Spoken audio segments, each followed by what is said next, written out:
Oi, gente, bom dia. Eu tô aqui para dar continuidade à série dos 7 hábitos das pessoas altamente eficazes e hoje eu vou falar do quarto hábito, que é o quê? Pense, ganha, ganha.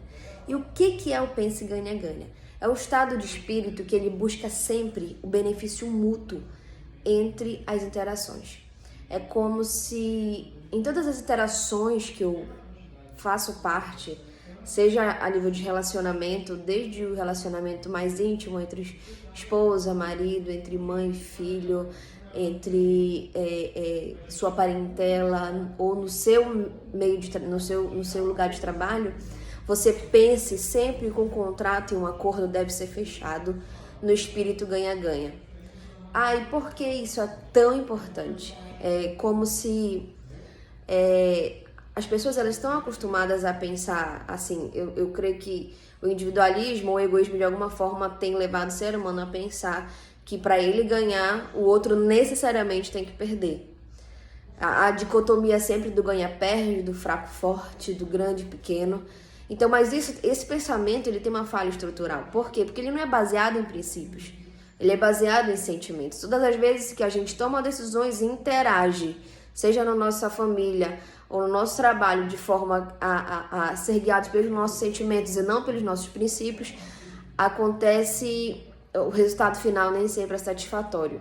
Então, pensar dessa forma, pensar ganha-ganha, é, de certa forma, uma mentalidade de abundância. Você entender que para que você ganhe, não necessariamente o outro tem que perder, mas que existe uma interação muito mais dinâmica no meio das nossas relações interpessoais, no meio dos nossos acordos de negócios.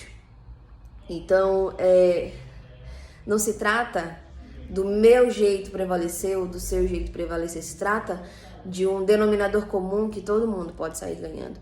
Mas isso é muito idealista, isso não faz parte do mundo dos negócios, por exemplo.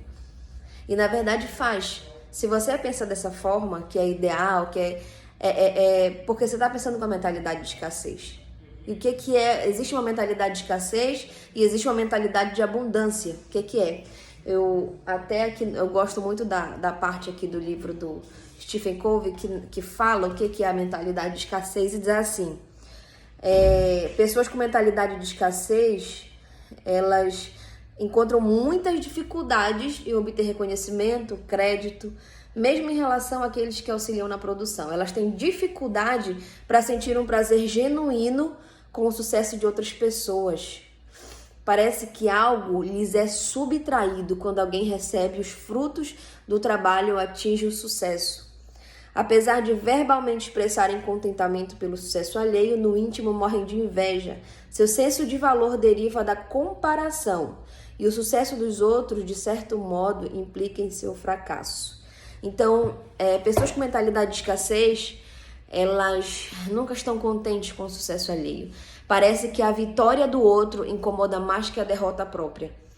Então, a gente tem que ter muito cuidado, porque às vezes está no inconsciente, às vezes está na nossa forma principiológica de pensar. Mas existe o outro lado, que é a mentalidade de abundância. Eu também queria ler rapidinho aqui. A mentalidade de abundância deriva de um senso profundo de valor e segurança. As pessoas que têm mentalidade de abundância, elas são tão seguras de si e do seu valor que para elas não lhes incomoda se o outro ganha também. Seu paradigma indica que existe bastante para ser repartido entre todos. Essa atitude resulta em compartilhar prestígio, reconhecimento, lucro, tomada de decisões. Ela abre as portas para novas possibilidades, opções e alternativas, além de liberar a criatividade. Então, pessoas com mentalidade de abundância, elas creem que existe um fator comum em que uma negociação seja dentro de casa, entre cônjuges, entre pai e filhos, no meio de trabalho, todo mundo pode sair ganhando.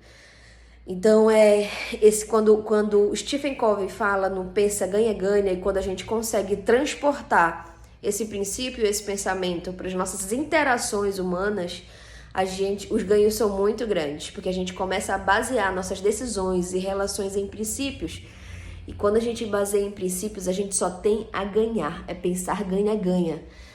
Não necessariamente que para eu ganhar outro tem que perder, mas que existe algo que está acima disso e que eu posso obter lucro, vantagem, tanto eu quanto a pessoa com a qual eu estou acordando, né? Então, o recado em suma, em resumo, é esse: que a gente pense sempre nos pactos, nos acordos que nós firmarmos, de forma que eu ganhe, de forma que a pessoa ganhe, de forma que esses resultados sejam duradouros. Porque quando a gente pensa ganha-ganha, os resultados são duradouros, são perenes, são permanentes. Ok? Grande abraço, e a dica de hoje é essa.